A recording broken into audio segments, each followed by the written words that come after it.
មនុស្សដែលនៅក្បែរខ្លួនយើងជាប្រចាំដូចជាក្រុមគ្រួសារឬក៏មិត្តរួមការងារនឹងមានឥទ្ធិពលខ្លាំងមកលើផ្លូវចិត្តរបៀបគិតរបស់យើងនៅក្នុងធម៌សម្ដែងពីការសេពគប់នៅក្នុងក្បួន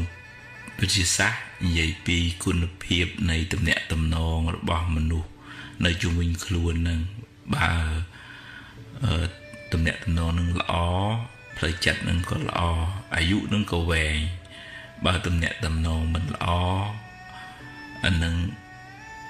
ផ្លូវចិត្តនឹងមិនសុខហើយអាយុខ្លីហើយមិនដូចថាវាស្មុគវាស្មាញវាបាក់ចិត្តវាទើសវាទាស់ជាងតើយើងគ្រប់គ្នាទាំងយើងនឹងគេប្រយ័ត្នប្រយែងពាក្យសម្ដីអាកប្បកិរិយា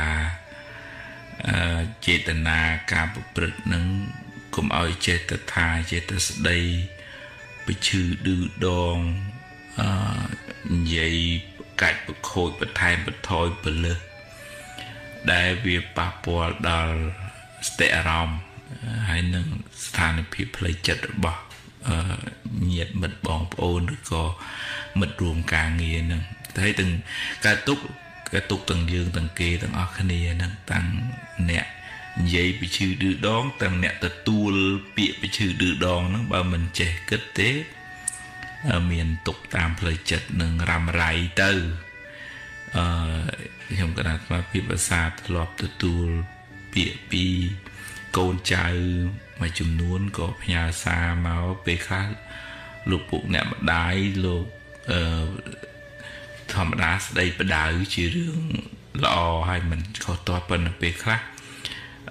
ពាក្យសម្ដីមិនសមរម្យឬក៏តគោះបោះបោកខ្លាំងពេកទៅក៏ធ្វើឲ្យប៉ះពាល់ផ្លូវចិត្តរបស់កូនចៅដែរអញ្ចឹងតើយើងប្រយ័ត្នប្រយែងទាំងអស់គ្នាកូនចៅខ្លួនឯងហ្នឹងក៏ត្រូវគិតអំពីស្ថានភាពផ្លូវចិត្តរបស់ឪពុកម្ដាយដែរពីព្រោះគាត់ខំចាំបីបាច់ថែរក្សាមកពេលខ្លះសម្ដីសម្ដៅយើងយ៉ាងថ្លោសជាមួយគាត់ទៅធ្វើឲ្យគាត់ទទួលយកអត់បានក្នុងនាមជាអ្នកមើលថែលះបង់សពគ្រប់បែបយ៉ាងហើយសម្ដីយើងវាយ៉ាងទៅតឹងទឹះទៅក៏គាត់ប៉ះពាល់ផ្លូវចិត្តរបស់គាត់ឪពុកម្ដាយក៏ពេលខ្លះទៅអាងតែខ្លួនឯងជាម៉ែជាឪទៅបើនឹងមិនខ្ញុំគណៈថាភាពទទួលម៉ែគឺថាគឺដាក់គំនាបគៀបសង្កត់ពាក្យសម្ដីជេរបន្តិចផ្ដាសាទៅអាហ្នឹងក៏ជារឿងមិនល្អវាប៉ះពាល់ផ្លូវចិត្តរបស់កូនហ្នឹងវែងឆ្ងាយរហូតដល់ចៅទៅទៀតផងញោមម្នាក់នោះម្ដាយគាត់គិតទៅពីខោកគិតទៅពីក្បាលនឹងចាននឹងវែកឲ្យតែមានដល់ពេលគាត់មានគ្រួសារមានកូនមានចៅគាត់អារម្មណ៍ដែលភ័យតក់ស្លុតនឹងម៉ែធ្វើបាបនឹងវានៅក្នុងខ្លួនគាត់រហូតដល់គាត់មានវិបត្តិផ្លូវចិត្តខ្លួនគាត់ចាស់ហើយនឹងនៅតែបន្តស្មារតីការបាក់ស្មារតីនឹងរហូតមកឲ្យហូបថ្នាំផ្លូវចិត្តរហូតមកឲ្យឆ្លងទៅដល់កូនគាត់ទៅទៀតផងអានឹងជារឿងមួយដែលយើងហ៊ានស្វែងយល់អំពីឥទ្ធិពលនៃពាក្យសម្ដីអាកប្បកិរិយារបស់យើងហើយយើងអាណិតដល់អ្នកដែលនៅជុំវិញខ្លួនយើងហ្នឹងយើងនិយាយស្ដីកប្បកិរិយាហ្នឹងពិនិត្យមើលចេតនាថានិយាយចង់ឲ្យល្អហើយព្រះអង្គឲ្យយើងរើសពេលវេលាក្នុងការនិយាយហើយនិយាយដោយចិត្តមេត្តាទៀតផងមិនមែនអាងតែត្រូវឲ្យមុងម៉ាំងឆោងឆាំងទៅវាធ្វើឲ្យទទួលយកក៏អត់បានកែក៏អត់កើតពីព្រោះវាទោសៈទូមនោះពីក្នុងចិត្តទៅនិយាយក្នុងន័យនេះមិនមែនបានថាបដ ாய் ធ្វើមិនធ្វើទៅទេព្រះពុទ្ធក៏ព្រះអង្គស្ដីបដៅណែនាំប៉ុន្តែព្រះអង្គអត់មានទោសៈចិត្តខឹងក្រោធ ជេរបតិចផ្ដាសាយដែលប្រាប់ណែនាំស្ដីបដៅថាវាខុសចេះវាមិនត្រូវវាមិនសមវាមិនគួរធ្វើអីចឹងទៅព្រះអង្គបដៅភិក្ខុសង្ឃនឹងច្រើនបែបច្រើនយ៉ាងណាអញ្ចឹងយើងរៀនផ្ដល់កម្លាំងចិត្តតាមរយៈពាក្យសម្ដីវិញទៅយើងយកបុណ្យពីវាចាយើងមាត់របស់យើងនេះអាចបង្កើតបុណ្យក៏បានអាចបង្កើតមហាបាបក៏បានដែរនិយាយបង្កាច់ប្រខូចពីឈឺឌឺដងនិយាយឲ្យគេឆ្លោះគ្នាអីហ្នឹងបាបច្រើនមែនតើពេលផ្ទុយទៅវិញបើអ្នកដែលមានចិត្តមេត្តាមានបញ្ញាហ្នឹងគេឆ្លោះគ្នានិយាយឲ្យគេជុំគ្នាវិញបើគេជុំគ្នាហើយនិយាយការពារធ្វើម៉េចឲ្យគេបានល្អប្រសើរហ្នឹងកំពូលមហាបុណ្យណាដោយកម្លាំងនៃចេតនាល្អហ្នឹងហើយនឹងមានបញ្ញាស្មារតីដូចព្រះសម្មាសម្ពុទ្ធព្រះអង្គប្រើតែវិចាររបស់ព្រះអង្គទៅផ្សព្វផ្សាយពធ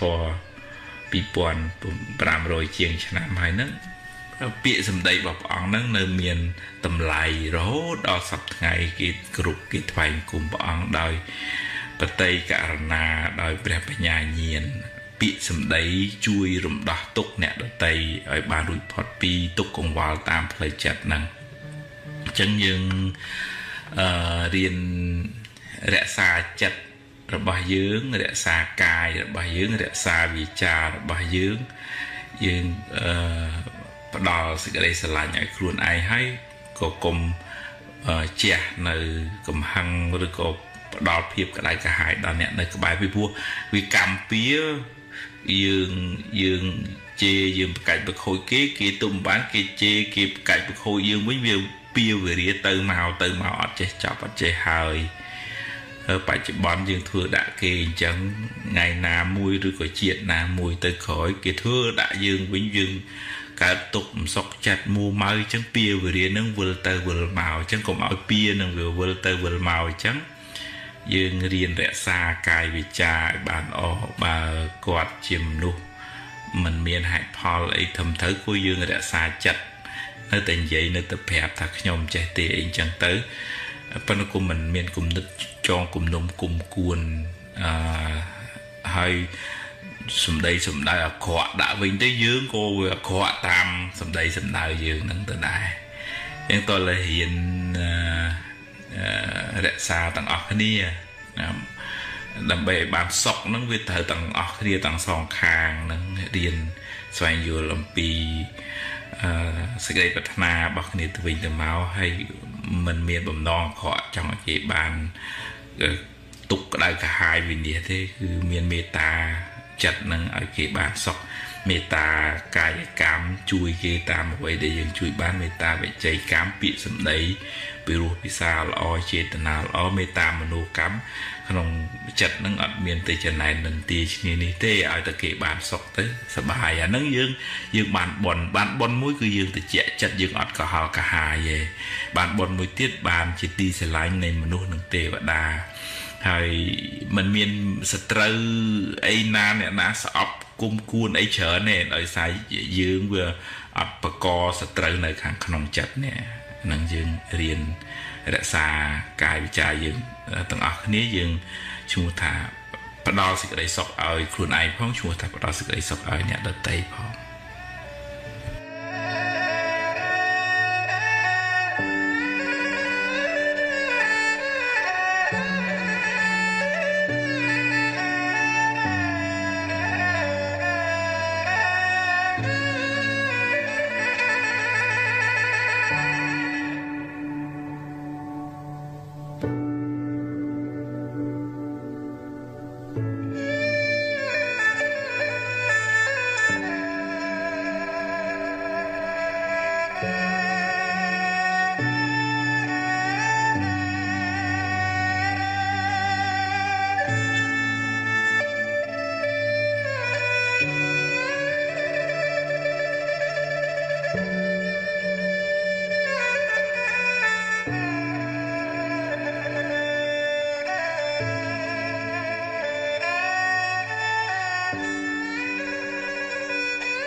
miền ở mấy chấm nút phía xa máu ta đôi ta còn được mê như bên nó smoke smile ba stress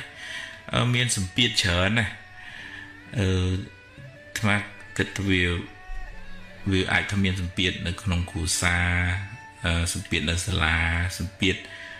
មនុស្សជុំវិញខ្លួនហ្នឹងដូចថាក្នុងគ្រួសារជួនកាលមិនមានការយល់ចិត្តអីស្រឡាញ់ឲ្យបានកក់ក្ដៅមានតការស្ដីបន្ទោសថាជាបតិចដាក់គំនាបគៀបសង្កត់ថ្មធ្លាប់ជួបដែលគាត់ពេលខ្លះគាត់ដូចតែងុំក្នុងចិត្តអ្វីដែលគាត់មានវិបត្តិហើយក៏អត់ហ៊ាននិយាយនៅក្នុងគ្រួសារហ្នឹងក៏មានអ្នកខ្លះទៀតដូចតែមានសម្ពាធពីសាលាលោកគ្រូដាក់ការងារឲ្យច្រើនរៀនច្រើនមុខវិជ្ជាពេលខ្លះរៀនពី3សាលាទៀតអាហ្នឹងក៏មានបញ្ហាប៉ះពាល់ដល់សម្ពាធផ្លូវចិត្តហ្នឹងខ្លាំងដែរនិយាយចឹងមិនន័យថាមិនឲ្យរៀនខ្ជិលអត់ទេប៉ុន្តែគាត់ថារៀនលៃលោកពេលវេលាសម្រាប់ទាំងសុខភាពផ្លូវកាយទាំងសុខភាពផ្លូវចិត្តទាំងចំណេះដឹង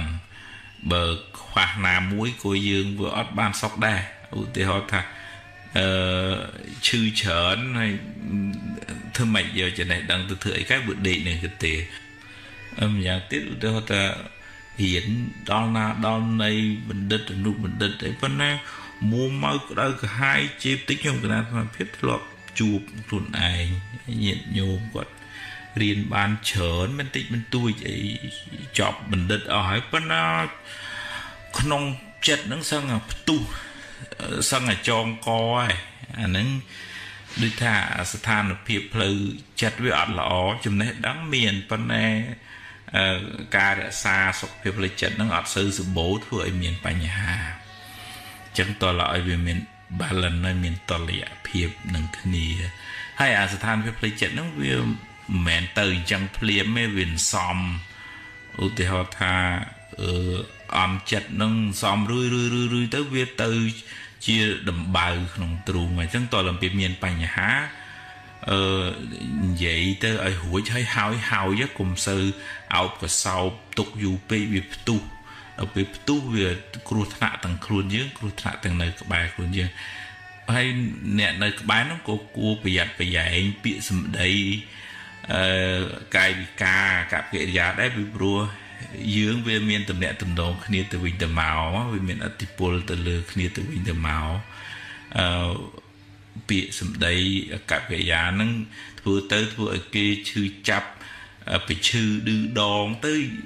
គេនោះឈឺឯងបើយើងមានបាបដែរហើយមានបាបវាវល់គំនុំគុំគួនគ្នាទៅហើយតលហ៊ានដូចថាអាណិតគ្នាសម្លឹងដោយចិត្តមេត្តាហើយការបដៅណែនាំហ្នឹងក៏ប្រកបដោយបញ្ញាមិនមែនទាំងកំរោលកំហឹងទៅវាទទួលយកអត់បានហើយប៉ះពាល់ដល់សុខភាពផ្លូវចិត្តដល់អ្នកដែលទទួលការណែនាំខ្ញុំគណៈសមាភិបធ្លាប់ជួបញោមដែលម៉ែគាត់ចេញខោកចូលខោក